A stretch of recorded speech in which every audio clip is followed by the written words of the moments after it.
Señoras, señores, con mucha alegría ahora estamos recibiendo a la profesora, experta en estudios árabes e islámicos, integrante del cuerpo docente de la Universidad Católica, además columnista en medios nacionales e internacionales. Susana Mangana pone la mañana en camino. Buen día y bienvenida, Susana.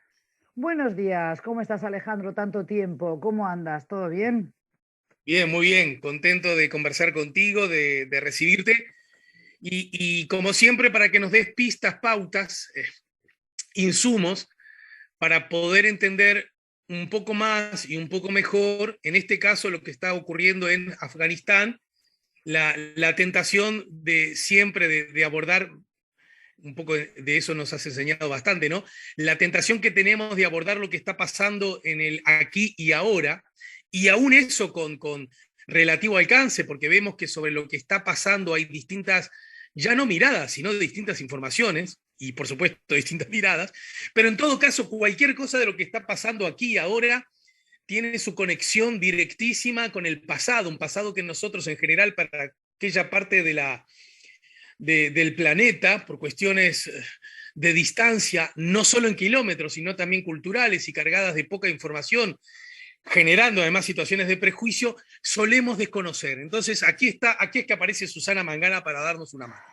Bueno, y como dices tú, para también quizás hacernos ver nuestras propias carencias, hipocresías, falencias, por qué ahora todo el mundo quiere hablar de Afganistán cuando la ocupación, cuando la intervención muy interesada de Estados Unidos y otras tropas, otra coalición de fuerzas que lo acompañaron, sobre todo de países miembros de la OTAN, de esa organización del Tratado del Atlántico Norte, Alejandro, llevan 20 años, ¿no? ¿Por qué necesitamos 20 años para darnos cuenta, oh sorpresa, que la situación de las mujeres y las niñas en Afganistán distaba mucho de ser la que nos vendían en titulares, o el miedo a la vuelta de los talibán? ¿Cómo va a ser que regresan y que en 5 días realmente pueden hacerse con el poder de las principales capitales de provincia, pero también de Kabul, la capital del país?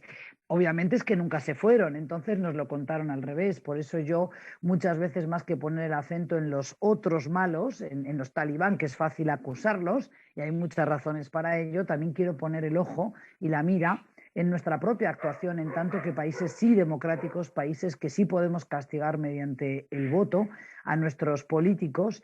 Y bueno, también preguntar por qué la Unión Europea sigue secundando política exterior estadounidense que finalmente nos arrastra, nos lleva hacia un lugar que no necesariamente luego el ciudadano de a pie quiere estar allí. Pero entonces, si no queremos ese tipo de derivas, hagámonos cargo de también saber hacer las preguntas debidas a tiempo. Y yo ahí te pregunto ingenuamente, Alejandro, en caso de un nuevo conflicto en Oriente Medio, una nueva intervención militar, en caso de un repunte de atentados como el que vimos la semana pasada en Kabul, Uruguay, ¿qué posición suele tomar? ¿La de los talibán o cercano a la de Estados Unidos?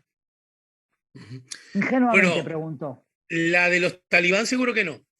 Bien, entonces, si vamos a finalmente a apoyar a la Unión Europea o veladamente también a Estados Unidos en una nueva contienda con el extremismo radical de los talibán que nos horroriza a todos, entonces al menos preguntemos preguntas incisivas, hagamos preguntas incómodas para gobernantes en Washington o en Bruselas que tengan que decirnos de verdad qué vamos a hacer 20 años en un país. ¿A alguien le entra en la cabeza que los soldados de cualquier país son desplegados para levantar escuelas, educar a hombres y mujeres? No, ese no es el cometido de un militar, ni aquí, ni en la China, ni en la India.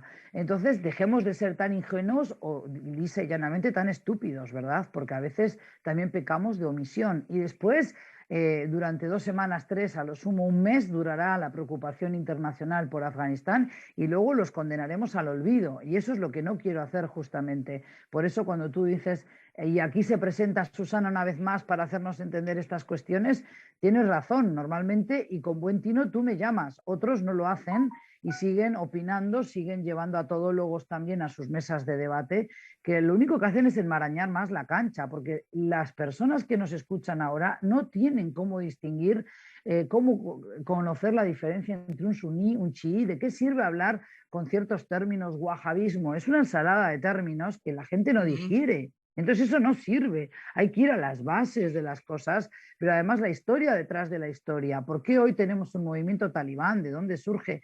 ¿Quién gana y quién pierde con la salida de Estados Unidos? Que ha sido una derrota y un fracaso cultural y militar a favor de países como Pakistán. Pero aquí la sorpresa, Alejandro, Pakistán es un aliado todavía hoy de Estados Unidos, un aliado con pinzas, un matrimonio incómodo, forzoso si quieres, pero finalmente Pakistán, un país que ha estado ahí en la sombra y no tan en la sombra, apoyando desde digamos, el refugio seguro que significó para Bin Laden y Al-Qaeda en Abbottabad, recordarás, hasta también haber sido quien, con sus servicios de inteligencia muy omnipresentes, haya financiado, adiestrado, brindado asesoría de campo al movimiento talibán que hoy se está conformando como nuevo gobierno. Con lo cual, ¿qué juego es este de intereses fragmentados? Que ya sabemos todos de que los países no tienen amigos, tienen intereses. Entonces, si decimos eso de entrada, por lo menos despertamos a la gente de su letargo, apartará el mate y dirán, pucha, tiene razón, los países no tienen amigos, tienen intereses. Entonces, no es creíble la historia que nos están contando de una evacuación forzada, imprevista. ¿A ti te parece que has viajado igual que yo? ¿Se puede abordar un avión como quien va a Tres Cruces y se toma un autobús a Punta del Este porque se le ocurrió que hace lindo día iba a pasear? No, o sea, nadie despega con un helicóptero si no tiene combustible, si no tiene un plan de vuelo, si no tiene una autorización. Entonces, ¿cómo se puede creer que se estaba planificando la retirada de las tropas estadounidenses y de la OTAN sin un plan B de evacuación para toda esta población afgana que quiere huir, ¿verdad? Además, una población afgana que ya por su Pero pará, forma... Susana, Sí, acá necesito interrumpirte un poquito, pero todo lo que quieras. lo que estás diciendo vos, en efecto, es hijo del sentido común más básico. Aún Exacto. así, hemos visto imágenes en donde las personas se agarran al tren de aterrizaje de los aviones y que se suben a los Claro, techos de los sí, aviones, y entonces la sensación que a sí, uno le queda, uno porque ya ha desarrollado cierta vocación para dudar un poquito de todo y ser crítico, hasta por razones de profesión, ¿no? Pero además porque ha desarrollado eso. Pero aún así, uno ve eso y dice, a la pucha, de ese país no quiere quedar nadie, de ese país se nadie. quiere ir todo el mundo, todo ha sido Claro. improvisado de un momento al otro. Es decir, realmente la sensación del caos más absoluto, porque se viene el terror, realmente logra imponerse. La pregunta es, ¿se impone porque es absolutamente artificial y generado? ¿O en efecto hay situaciones y razones para las cuales uno sería capaz de abrazarse a la rueda de un avión? A ver, la desesperación en aquel país es grande, pero no se gestó en 2 días. Tampoco podemos decir que los talibán ahora son el nuevo grupo terrorista que nadie conoce su modus operandi. Los talibán nunca se fueron, nunca desaparecieron, simplemente continuaron con sus tareas, sus rutinas en otras zonas del país, abandonaron Kabul, la capital, porque se intervino con tropas muy abultadas en cuanto a número, pero también con una financiación al inicio, por lo menos, de la campaña en Afganistán, hace 20 años ahora de ello. Recuerda que esto tiene que ver en el origen con el 11 de septiembre, que se van a hacer ahora 20 años de aquel fatídico día, de aquel mojón histórico que hizo un parteaguas o significó un quiebre también en las relaciones internacionales, sobre todo de Occidente con el Oriente musulmán. Retomando tu hilo conductor, eso que tú dices del sentido común más básico indicaría, bueno, pero es el que no tenemos. No tenemos sentido común como comunidad internacional cuando permitimos que países estén apostados 20 años en un país y nos quedemos contentos con los titulares de que creíamos de que las mujeres en Afganistán habían sido como una suerte de liberadas. A ver, señores, que no es solo intervenir con tropas, o por lo menos no las tropas, esa no es su función primaria. Tenemos que entender que Afganistán ya venía desgarrado, roto por otras intervenciones militares antes, la de los soviéticos, que también fue en parte convocada por la guerra de guerrillas, las traiciones varias que se vivieron en un país que responde a una lógica tribal, es decir, hay una sumatoria de tribus que se disputan el poder y se disputan las zonas de influencia, como está ocurriendo ahora. El atentado de Kabul de la semana pasada responde a esa lógica de insurgentes contra insurgentes, que hasta ayer los talibán eran insurgentes, hoy resulta que quieren ser gobierno. Países como Pakistán, China y Rusia o Turquía ya negocian con los talibán, la Unión Europea se sumará en breve porque finalmente serán pragmáticos o más pragmáticos que Estados Unidos. Pero entonces, resumiendo, las imágenes del caos son pergeñadas, son reales, pero eso es lo que habría que haber previsto. No es de recibo que los cuerpos de seguridad más importantes, las fuerzas y los servicios de inteligencia más inteligentes, vale decir, ¿no? Con un poquito de recochineo, decimos en España, de humor, si se quiere, de sátira, a estas horas de la mañana lunes. Y los servicios de Ujú. inteligencia más importantes del planeta estuvieron allí trabajando y no fueron capaces de predecir este tipo de desbandada. Los afganos, muchos de ellos, claro que no quieren vivir bajo un régimen más opresor que el que tenían. Recordemos que Afganistán es pasto de la corrupción, es uno de los países donde la corrupción campa a sus aires. Justamente el dinero que la comunidad internacional, vale decir, los países donantes de financiación, vertieron en aquel país, fue a parar a los bolsillos de los mismos que hoy abandonaron el país cuando vieron que el barco se hundía, como el expresidente puesto a dedo por Estados Unidos, Ashraf Ghani, un traidor a la patria.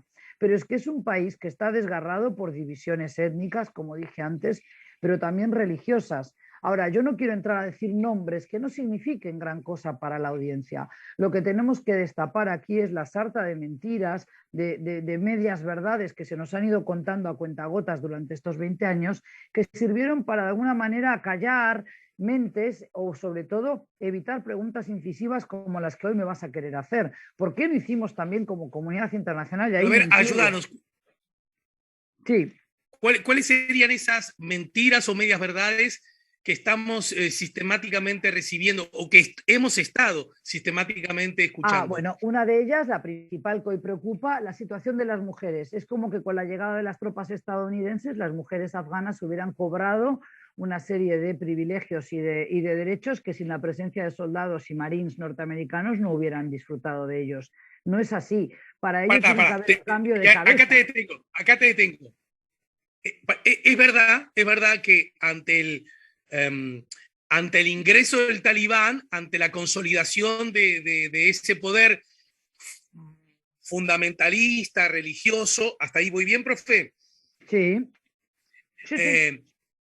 Eh, Uno puede presumir, incluso por esa misma condición, no la de religioso, sino esa mirada, vos nos has enseñado, ¿verdad? Esa mirada fundamentalista al extremo, que desde la perspectiva occidental, pero que yo reivindico esa, ¿no? De derechos y libertades de las mujeres, es verdad que uno puede suponer que haya, digamos, potenciales o explícitos retrocesos. La pregunta es, ¿habían en este tiempo con los talibanes fuera, habían en este tiempo logrado avances las mujeres en sus derechos, en sus condiciones de vida, en su acceso al Te trabajo, entiendo a la la educación? pregunta. Te entiendo la pregunta, pero ahí hay que reformularla diferente, porque cuando hablamos de avances gracias a la ocupación de tropas extranjeras es realmente, para mí, doloroso tener que decir eso. Y no porque quiero faltar a la verdad. Hay que entender que Afganistán tuvo ya una constitución promulgada por un consejo de notables, pero por un rey, Mohammad Zahir Shah, el último rey que tuvo Afganistán durante 40 años, que fue traicionado por su vicepresidente, digamos, y primo dos veces por parte suya propia, pero también de la línea de su esposa. Pero a ver, Daud Khan, lo que hay que entender es que en la década del 60 y del 70 las mujeres afganas que vivían en las capitales de provincia, no solo Kabul, ya accedían a la educación secundaria, terciaria, ya accedían a puestos de trabajo como enfermeras, como doctoras, como maestras. Hay imágenes que atestiguan eso, pero hay un raconto de la historia contemporánea de aquel país que también es confiable y sabemos que eso ocurría. Entonces, no es han gozado de derechos toda vez que entraron las tropas. No, no. En todo caso, es que al haber un gobierno, sobre todo puesto a dedo, como dije antes, por las tropas de ocupación, tenían que ceder en algunos capítulos, en algunas cuestiones que son difíciles de defender en un contexto tribal, en un contexto de patriarcado, como todavía persiste en un Afganistán que tuvo una etapa de mayor esplendor y que si acaso asomó a las narices para poder ser un país que comenzaba una industrialización incipiente, que comenzaba un proceso de desarrollo, pero que ingenuamente Daud Khan, ese presidente que tuvo, que además traicionó a su primo y al rey, que era Mohammad Zahir Shah, recordemos que quiso jugar a dos bandas, quiso jugar con los dos hegemones del momento, que eran Estados Unidos y la Unión Soviética. En Estados Unidos formaban jóvenes universitarios afganos, pero enviaban oficiales a formarse en Moscú, con lo cual volvían con una ideología comunista, que es lo que luego fue afianzando en el terreno el ingreso de tanques soviéticos. ¿De acuerdo, Alejandro? Entonces, primero que tenemos que desmontar el mito de que la mujer afgana va a avanzar por la llegada de los cruzados, digamos así, de la confederación o de la coalición de fuerzas estadounidenses, canadienses, suecas, españolas, francesas, que estuvieron allí en los últimos 20 años. Falso. Es decir, es una lectura muy simplista y muy falaz. Las mujeres afganas ya tuvieron esos derechos en la década del 60 y el 70, quedaron cercenados por la guerra de guerrillas, por los grupos mujahidines que combatían por hacerse con el poder del país y que fueron también debidamente suministrados, pertrechados, adiestrados e incluso financiados por dinero de la CIA, de Estados Unidos y de otras potencias que querían convertir a Afganistán en el Vietnam de los rusos y lo lograron. Te doy un nombre para más INRI, nombre y apellido, un asesor de la Casa Blanca en aquel momento, que es Sigiviu Brzezinski, el autor del tablero mundial. A él le hicieron entrevistas años después de esta campaña de los soviéticos en Afganistán y le preguntaron si no estaba arrepentido de haber apoyado, de haber dado alas a los que finalmente se convertirían luego en un enemigo para Estados Unidos. Y claro, respondió como suelen hacer los norteamericanos, de ninguna manera. En aquel momento nuestro objetivo era hacer que Afganistán fuera el Vietnam de los soviéticos y vaya si lo conseguimos. Entonces, esa es la política exterior de un país occidental que tiene una mirada cortoplacista, que dura esa mirada el periodo que dura el mandato de un presidente o en todo caso su reelección, diferente a la que tiene una China. Te estoy mezclando conceptos de relaciones internacionales, pero espero que se esté entendiendo. Retomando el asunto de las mujeres, ¿qué pasa ahora con la llegada de los talibán? Pues sí, evidentemente, si nos atenemos al antecedente de fines de la década del 90, su anterior gobierno, antes de la entrada de estas tropas de intervención comandadas por Estados Unidos a raíz del 2001, todo hace prever que va a haber un recorte de esos derechos, que va a haber un recorte de la presencia, sobre todo de la mujer en el espacio público, que va a tener que ir acompañada en todo momento de un mahram, la figura de un guardián, alguien que vele por su buen comportamiento y su ética y moral en el espacio público, algo muy arcaico para nuestra mirada occidental, sin lugar a dudas, pero que no es muy distinto, no se aleja de lo que ocurre en países que siguen siendo aliados de Occidente, de algunos más que de otros, pero sobre todo de Estados Unidos, como es Arabia Saudí. ¿O tú crees realmente, Alejandro, que la mujer en Arabia Saudí, que tiene y goza de otro nivel económico y otra independencia económica que no tiene en general la mujer afgana, porque hay mujeres afganas que sí tienen un buen pasar, un buen nivel de vida y otras que no? Pero en Arabia Saudí, ¿tú crees que la mujer puede tramitar un pasaporte por su sola voluntad? ¿Tú crees que ella decide salir sola del país y no necesita pedir autorización al padre, al hermano, así sea una mujer adulta? ¿Tú crees que el Claro, testimonio de una mujer musulmana en Arabia Saudí vale lo mismo que la de un hombre? Yo, madre de un varón, mi testimonio vale la mitad que la del hombre, el hombre que yo engendré como madre. Eso eso en ocurre Arabia. en Arabia Saudí, en Emiratos Árabes Unidos, en Irán. Irán no es En aliado de todo caso, Occidente, pero los otros dos me, sí. me, me pare... Susana, me parece muy oportuno que hagas ese comentario para que en todo caso, digamos, permita descubrir cierta hipocresía o al menos contradicción a la hora de ver explícitamente ciertas realidades y no ver explícitamente otras ciertas realidades. Hasta ahí Exacto. estamos de acuerdo. Lo que no significa, y acá es donde la zona se vuelve complicada y los límites algo difusos, lo que no significa que con el argumento de que, esto ya ocurre en países aliados a Occidente, bueno, entonces está bien que ocurra en un No, país que ahora no es aliado de es Occidente. que nadie O dice está eso. bien siempre o está mal siempre.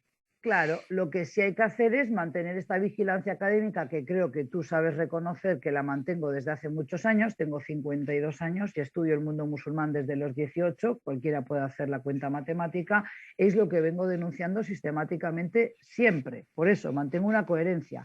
Lo que digo es, ¿significa esto que no va a haber retrocesos para algunas mujeres en Afganistán. ¿Y por qué digo y acoto algunas? Pues porque para las mujeres y las niñas adolescentes en los espacios rurales o en aquellos espacios alejados de las grandes urbes, su situación de vida no cambió ni con la llegada de los talibán antes, como los de ahora, como los que se vayan a ir. ¿Por qué? Porque rigen códigos tribales, rige un sistema de vida donde la división de roles de género está muy clara y donde además no han abrazado la modernidad tal y como la entendemos en Occidente, que primero que nada significa el respeto a las libertades individuales y no esa lealtad que tienen las familias en países conservadores, por cierto, no solo Afganistán ni Arabia Saudí, sino en África, en Asia, Pacífico, donde la voz de la autoridad paterna se tiene que respetar y escuchar, si no quedas desheredado, quedas despojado de la protección de tu familia toda vez que te opones sistemáticamente a la autoridad. Entonces, en el Afganistán rural, las mujeres con las fuerzas de ocupación y sin ellas tienen una condición de vida que a nosotros en Occidente evidentemente nos hiere, nos duele, porque vemos que sistemáticamente son las niñas las que tienen que trabajar dentro y fuera de casa, en los campos, o tienen que sacrificar el estudio, que sí se les otorga el derecho en el Islam, y sin embargo luego en esa lectura muy interesada que se hace en algunas sociedades patriarcales, conservadoras, el mismo Pakistán, a la sazón un país que tiene armas nucleares, un país que es aliado también de Estados Unidos. ¿Por qué digo todo esto? Para desvelar ese rosario de hipocresías que tenemos en Occidente, que muchas veces por desconocimiento, por pereza intelectual, de no cuestionar, de no preguntar justamente estas acciones exteriores que llevamos a cabo desde hace ya demasiadas décadas, creemos que estamos llevando la democracia. Y la democracia no se lleva solo trasladando una urna, es cambiando la cabeza de las personas que habitan en ese país, dándoles la posibilidad de entender los riesgos, pero también los beneficios que hay de vivir en una libertad donde todos tenemos los mismos derechos a votar, a opinar, y hay que respetar el voto que surja de la urna, ¿sí? Entonces, todas estas cuestiones llevan más tiempo que solamente ir a intervenir con tanques, con armas, con misiles. Entonces, es muy difícil hacerme creer a mí, y creo que la audiencia dirá lo mismo, que apostando a las armas vamos a poder generar un clima pacífico, un clima de respeto mutuo, un clima de diálogo. ¿De acuerdo? Entonces, ¿las mujeres hoy van a sufrir retrocesos en Afganistán? Claramente que sí, porque se van a aplicar normas que los talibán van a querer decirnos que son de acuerdo a la Sharia, que es un concepto epistemológico que va cambiando con el tiempo, que hunde sus raíces, que busca en sus fuentes de legitimación la Sagrada Escritura a partir del Corán como primera fuente. El Corán es el libro sagrado de los musulmanes. El conjunto de dichos y hechos, la vida y obra del profeta del Islam, Muhammad, y luego tenemos las herramientas que tienen las distintas escuelas de teología islámica para dirimir aquello que no queda claro en el Corán. Por ejemplo, la heroína, ¿está permitida sí o no? La heroína no se menciona en el Corán, Alejandro, pero por analogía, si el alcohol está prohibido porque intoxica la mente y te nubla la capacidad de discernimiento, la heroína también tiene que estarlo. ¿Estamos de acuerdo? Entonces, también hay una herramienta que se llama interpretación, que sirve para interpretar las Sagradas Escrituras adecuándolas a las circunstancias actuales. ¿Qué pasa? Los talibán, como otros grupos que son ortodoxos, muy ortodoxos y radicales en su práctica, lo que son más que radicales, el término a mí me gusta llamarlo literalistas, porque ahí lo que nos están diciendo es que se apegan a la letra del Corán. Todo lo que está escrito en el Corán vale, y cualquier innovación, cualquier interpretación de esas sagradas escrituras no se admite, porque tú o yo somos simples mortales, no tenemos derecho a desafiar las leyes divinas de Alá, que ya las conocemos por boca del profeta, del enviado, del mensajero, que es Muhammad. Entonces cerramos la puerta a la interpretación. Y si una religión cierra la puerta a la interpretación, se vuelve endogámica, se vuelve muy cerrada en sí misma. Es lo que le pasó al Islam a partir del siglo XIII. Los talibán van a ser rigoristas y literalistas. Pero déjame que te haga solo un apunte para que tú me hagas más preguntas incisivas, que nunca se llega a ellos sino en los análisis. Pregúntate quién gana y quién pierde. ¿A quién le sirve nutrir a este grupo talibán tan rigorista, tan arcaico en su lectura del Islam? ¿A quiénes les sirve? Y ahí volvemos a la sempiterna geopolítica de una región conflictiva. No nos quedemos en los titulares, y no te admito a ti como amigo personal que te tengo por ello. No quiero que nos quedemos en titulares. Me preguntan medios internacionales, muy al estilo norteamericano, ¿quién es la voz? ¿Quién es el nuevo líder? ¿Qué te importa, Alejandro? ¿Qué nos importa si se llama Haqqani, Baradar o Pepito Paco Pérez de los Palotes. Es un nombre fantasía. Vamos a los hechos, vamos a los bifes, le decís en Uruguay. Vamos realmente a la esencia. ¿Quién ha nutrido, alimentado, cómo se han educado los talibán y a quién les sirve? Y ahí surge otra vez la rivalidad entre India Bueno, y pero Pakistán. acepto la invitación. ¿Quién gana con este?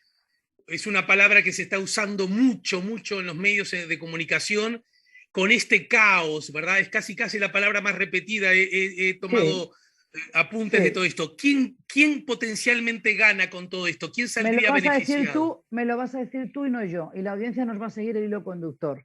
Por más que hoy no haya una situación aparentemente de guerra fría muy ríspida como hubo en su momento, cada vez que es una derrota para Estados Unidos, ¿quién se frota la mano y dice, bien, victoria para mí? ¿Qué país podría decir eso?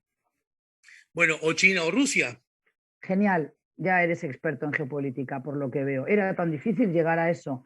China y Rusia, No, cada bueno, vez que es pierde más, poder me, Estados Unidos, se frotan me las había manos. anotado preguntarte, perdón, me había anotado preguntarte qué lectura haces vos de una cosa sobre la que acá por lo menos se insistió mucho, ¿no?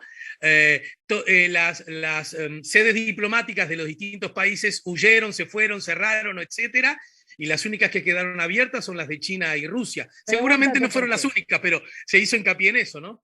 Claro, pregúntate por qué. Y porque hay intereses fragmentados, como dije ya al inicio de la charla, y porque ellos también están buscando especular con qué van a poder rascar con el nuevo gobierno de los talibán.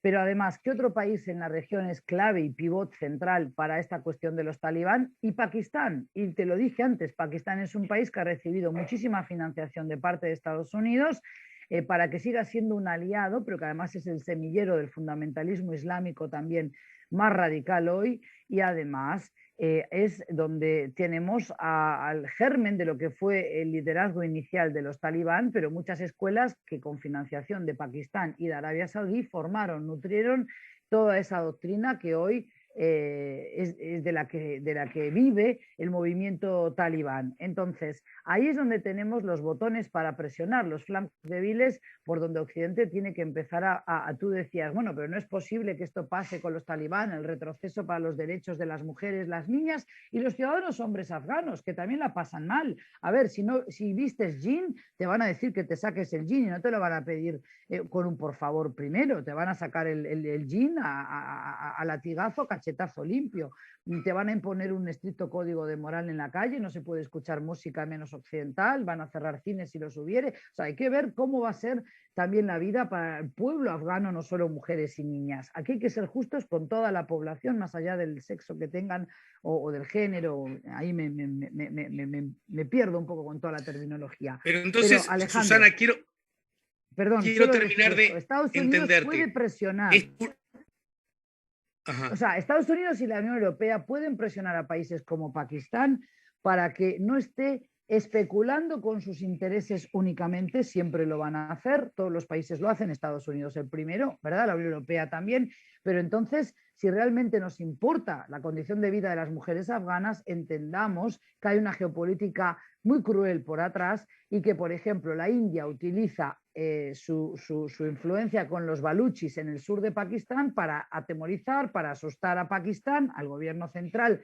de Pakistán, y es por eso que Afganistán, los talibán en Afganistán son apoyados por Pakistán porque lo que no quieren es presencia norteamericana ni tampoco una zona de influencia para India, porque el rival de Pakistán es India, pero la gente olvida que la India y Pakistán han ido a la guerra en 3 ocasiones por el conflicto de Cachemira, que ha habido observadores militares uruguayos de Naciones Unidas en aquel conflicto todavía sin resolver. Entonces, aquí lo que tenemos es una situación geopolítica, un país que ha sido pasto de las fieras, que ha sido un tablero de ajedrez de las grandes potencias en etapa de Guerra Fría, como lo vuelve a ser hoy. Se está repitiendo el fracaso de lo que significó Afganistán para los soviéticos, pero esa desbandada, ese caos que tú dices que hay hoy, es el que también se dio con la salida de los soviéticos, con un montón de grupos que se disputaban el poder, Sí, sí. traiciones varias, guerra de guerrillas, los famosos mujahidines, que entre otra cosa no son ni guerreros santos ni nada que se le parezca. Esa es una terminología marketinera de una narrativa falaz de los medios de comunicación nuestros occidentales que luego trasladan esa idea al ciudadano de a pie en Uruguay, en España, en Francia, de que el Islam tiene una guerra santa siempre por combatir con los cruzados, los europeos, los cristianos. Eso es totalmente falaz y es muy simplista. Por eso es que explicar la situación y el caos que se ha generado ahora en Afganistán nos obliga a remontarnos a etapas anteriores. Lamentablemente, se apostó a una política de adoctrinamiento en el comunismo, se introdujeron medidas por parte del último presidente afgano, Daoud Khan, que luego fue de alguna manera ejecutado, aunque se vendió como una muerte, digamos, propia, pero fue ejecutado.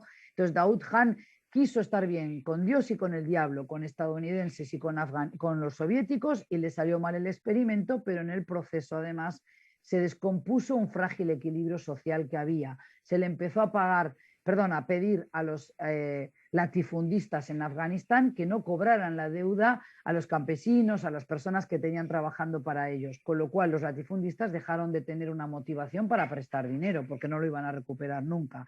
Pero al no poder prestar dinero, los campesinos no podían invertir en semilla, no podían casar, no podían celebrar velatorios, con lo cual se fueron rompiendo los códigos tribales y el sistema de vida rural que había persistido durante siglos en aquel país. Y todo eso ante la mirada de dos potencias, perdona, y termino, dos potencias que lo que hicieron en Afganistán es apostar una vez más a convertirlo en un territorio en el que se estaban disputando otras cuestiones geopolíticas. Bien, te propongo lo siguiente, mi querida amiga, vayamos a una brevísima pausa y después tomémonos unos 5, 8 minutos finales por hoy, naturalmente, porque esto ni empezó hoy ni va a terminar mañana. Pero en todo caso, para que nos ayudes a entender en qué peldaño de la interminable escalera estaríamos parados al día de hoy. ¿Te parece, Susana? Muy bien, perfecto. Y en todo caso, cuando vos decís que yo dije que hay caos, hago una pequeña precisión para que quede bien claro. Yo no dije que hay caos. Yo dije que nos dicen que hay caos.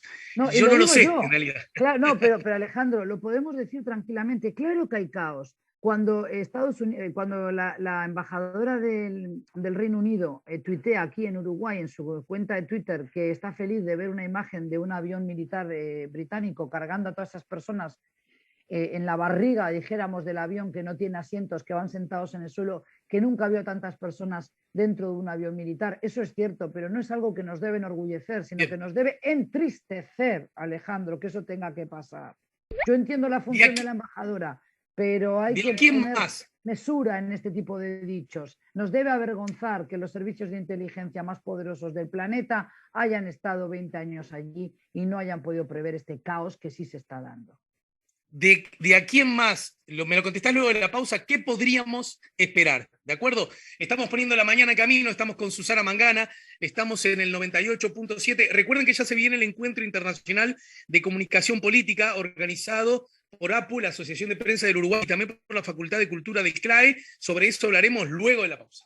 Ultimísimo tramo de la charla con Susana Mangana, a propósito de qué es lo que se viene, qué es lo que uno podría esperar de aquí en más, próximos días, próximas semanas, próximos años. Yo sé que la situación es muy lábil, muy frágil como para poder asegurarlo, pero también algunos mensajes llegan. Dice Alejandro, entre otras cosas, religiosos, fanáticos, violentos, arcaicos, no se encuentra ítem para comprender cómo comprende Mangana los talibanes. Por más geopolítica que le ponga a esa olla, la cena talibán huele pésimo. Esto, entre otras cosas, lo dice Alejandro. También Omar se suma. La industria que nació en Occidente y son la mayoría hoy está instalando en China. Pregunto, ¿China es mala o peor el que mira para el costado cuando me sirve? Esto lo pregunta Omar. Eduardo dice, ¿será que en Oriente Medio hay tanta arena que la religión se cruza con el dinero? Gonzalo también interviene. Se intentó demonizar a una población para hacer motivos para combatirlos y aprovechar para desviar fondos. Bueno, distintas miradas sobre el mismo asunto que llegan a través del 099-894-987 y también a través del chat en nuestro canal YouTube La Mañana en Camino. La mesa está servida, entonces, mi querida Susana Mangana. Bueno, alguien tiene que intentar comprender. Comprender no significa aceptar, ni acatar, ni respetar siquiera, pero comprender hay que comprender. Intento comprender todo lo que me ocurre en la vida, pero también para analizar, descifrar cuestiones como las que tú me estás pidiendo que conteste, ¿verdad? Valiente analista de temas de Oriente Medio sería si no puedo entender qué procesos han dado en aquellos países después de tantos años de seguir estudiándolos. Ahora bien, tú me preguntabas qué va a pasar en las próximas semanas. Y bueno, lo que estamos viendo es que Rusia, también China, Irán, tienen otro tipo de vínculo con los talibán que no ha tenido, obviamente, por razones que ya hemos estado explicando, Estados Unidos, que también es cierto que ha ido cambiando esa relación. Si en el 2001 eran el enemigo a combatir, hoy ya no son tan enemigos porque firmaron supuestamente un acuerdo de paz el 29 de febrero del año pasado en Doha, capital de Qatar. Mike Pompeo, enviado por Donald Trump, firmó un acuerdo que yo llamaría de rendición más que de paz, pero en cualquier caso, los mismos adversarios que combatían ayer son hoy alguien con quien pueden estrechar la mano. Eso hay que aclararlo. Una vez más, parte de ese rosario de medias verdades, mentiras, como lo quieran poner los escuchas que nos han ido contando en estos 20 años. Pero también hay que ver y habrá que esperar a la reacción de la Unión Europea, que yo creo, calculo que será pragmática, como en otras ocasiones, y primará la idea de que, puesto que están en el poder, habrá que negociar con ellos, habrá que poner una serie de límites, una relación, bueno, donde también se especule con los intereses de la propia Unión Europea, que por estas horas se ha visto otra vez un tanto intimidada por esa llegada masiva de refugiados afganos, que habrá que ver cómo se redistribuyen en los países de la Unión Europea, pero también a qué se compromete Estados Unidos con los colaboradores que supo tener en Afganistán. Entonces, por ahora reina la incertidumbre, más preguntas que respuestas, pero yo añadiría preguntas. ¿Por qué no exigir cuentas a países como Arabia Saudí, como Turquía, que siguen siendo potencias regionales en Oriente Medio, que quieren mantener esa cuota y esa esfera de influencia en la región y que es el momento de que den un paso al frente? Turquía ya se ha expedido, ha dicho que no quiere y no puede recibir un aluvión de refugiados afganos, todavía tiene que lidiar con los sirios. Tenemos distintos frentes abiertos en Oriente Medio, la guerra sin fin de Yemen, la guerra sin fin también de Siria. Entonces, por ahora lo que reina es la incertidumbre. ¿Serán más o menos pragmáticos estos talibán que gobiernan ahora? Y probablemente ellos consideren que sí que lo van a hacer, pero para nuestros ojos y nuestro concepto de cómo hay que hacer política, evidentemente que no, porque ellos no tienen esa inclinación a, como dije antes, la interpretación de las Sagradas Escrituras, no están abiertos a debatir cuestiones que para ellos sería una pérdida también de poder y de influencia en el propio Afganistán, con lo cual habrá que ver qué vínculos exteriores establecen. De todas maneras, tienen flancos débiles y muchos necesitan inversión en el país, necesitan negociar, es decir, vender, comprar, exportar y comerciar, con lo cual por ese lado, por esas vías es que se puede ejercer presión a este gobierno. Ujú. Nadie es totalmente autosuficiente, tampoco lo es el movimiento o el grupo talibán, con lo cual habrá que ver de qué manera se le puede poner un coto a todas estas políticas que ahora van a querer introducir para, una vez más, devolver a Afganistán a una etapa que a nosotros se nos ocurre oscurantista, evidentemente que lo es, pero vuelvo a decir que estos 20 años de ocupación no han significado una paz y una estabilidad en la que poder apostar a la educación, a la industria, al desarrollo económico del país. Por eso es que hay mucha hambre, muchas desigualdades, y de esa hambre, de esa falta de oportunidades educativas, económicas, se nutren grupos insurgentes varios, no solo los talibán, sino también el tristemente famoso ahora ISIS-K o el autoproclamado Estado Islámico, la variante o la rama del Gran Jorasán, esa región que abarcaría territorios de Afganistán, Irán y Pakistán. Por eso digo que Pakistán es un país al que hay que tener cuidado, hay que tener también bajo la mira para ver qué relaciones va a establecer con los talibán, qué se está cocinando por atrás, no solo en lo que se declare a nivel institucional. Entonces, por ahora lo que prevalece es, bueno, ver de qué manera se conforma este gobierno talibán, qué medidas adoptan y cuál va a ser la reacción de los países que tienen intereses más allá de los occidentales, como son China, extractivos, por supuesto, pero más allá del cobre y otros minerales que hay en abundancia en Afganistán, le interesa sumar a Afganistán a esa franja y la ruta, que es el proyecto de revitalizar la vieja ruta de la seda, y por supuesto Rusia, que no quiere perder también una zona de influencia que quiso conquistar durante 10 años, no lo logró, pero recordemos que tampoco va a querer que el movimiento talibán dé alas, envalentone a los propios grupos insurgentes musulmanes que tiene en Rusia el señor Putin. Con lo cual aquí Ujú. hay un tablero de ajedrez, bien dicho, que están todos moviendo sus peones y habrá que ver qué jugada maestra están preparando. Así Alejandro. que sí, digamos como idea última, por hoy me quedo que Afganistán, a diferencia de otros países de aquella parte del planeta, si bien tengo entendido, tiene petróleo, tiene gas, no es necesariamente esa su riqueza mayor, sino que en No, todo caso pasa por una cuestión no. de geopolítica, ¿no?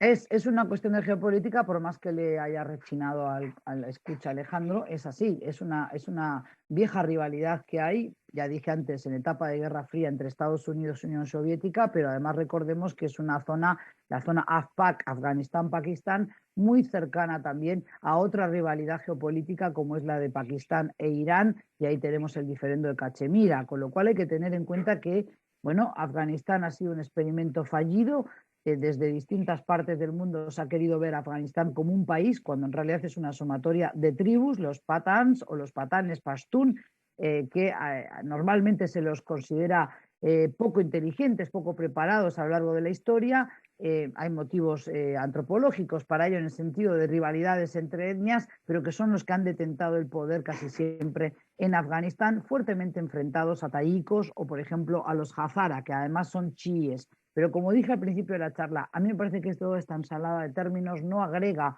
al análisis cuando la persona que me escucha no tiene claro a qué estoy haciendo referencia con estos términos. A mí me parece que tenemos que entender que los talibán se rodean de una parafernalia islamista, de un lenguaje pseudo religioso, pero finalmente acaban siendo como cualquier otro grupo violento que acapara el poder, lo quiere ejercer, pero que va a haber también insurgencia en contra de este grupo talibán. Más allá de si nos guste o no, son los que van a gobernar el país ahora. Y mi foco no es que está en desmontar las mentiras de Occidente y no criticar a estos grupos, sino que lo que quiero decir es, en nuestros países hay una democracia real, votamos, podemos castigar con el voto a nuestros políticos, tenemos otras libertades individuales, incluso libertad de expresión en los medios también. Entonces ejerzamos ese derecho sabiamente y no dejemos pasar 20 años para luego horrorizarnos con las imágenes de la desbandada en el aeropuerto de Kabul o los 175 fallecidos de un plumazo el jueves pasado. Bien. Te dejo un beso grande, Susana, pero antes no quisiera despedirte sin que me hagas una breve referencia a tus cursos en la Universidad Católica. Bien, este miércoles, día 1 de septiembre, a las 18 horas, vamos a empezar un curso que va a ir en formato virtual durante 2 meses, hasta noviembre.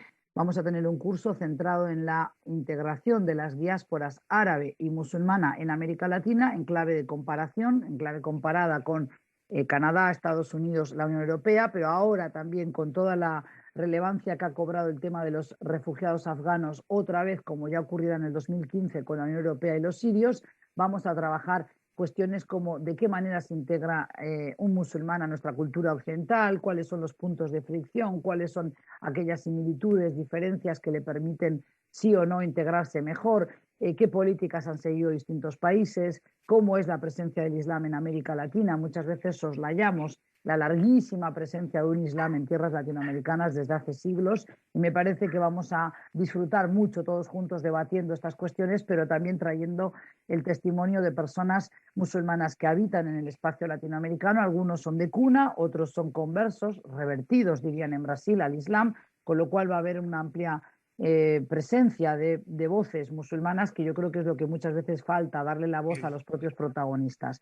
Eso va en formato digital vía Zoom, con lo cual lo pueden seguir desde cualquier parte del país o desde su trabajo, desde la comodidad de su casa. Para ello tienen que ingresar a la página web de la Católica, ucu.edu.ui, y si van al día 1 de septiembre en la agenda, allí pueden encontrar la información y hacer la inscripción online o llamando al 2487 27 17, que es el teléfono de Centralita, y ellos le pasan con el Centro de Educación Continua para que averigüen la modalidad de inscripción y los precios del curso. Susana, gracias. En todo caso, repetime de qué modo el público puede comunicarse con... 2487 27 17, teléfono que aparece en internet, y si no en la página web de la Católica, ucu.edu.ui, en la el portal de la Católica aparece agenda completa, van allí al día 1 de septiembre, pinchan en el curso y ya les sale la inscripción online. A la profesora de Estudios Árabes e Islámicos, Susana Mangana, gracias por tu tiempo. Nos reencontramos más temprano que tarde, ¿sí? Claro que sí, Alejandro, un gusto hablar contigo, como siempre. Saludos para toda la audiencia.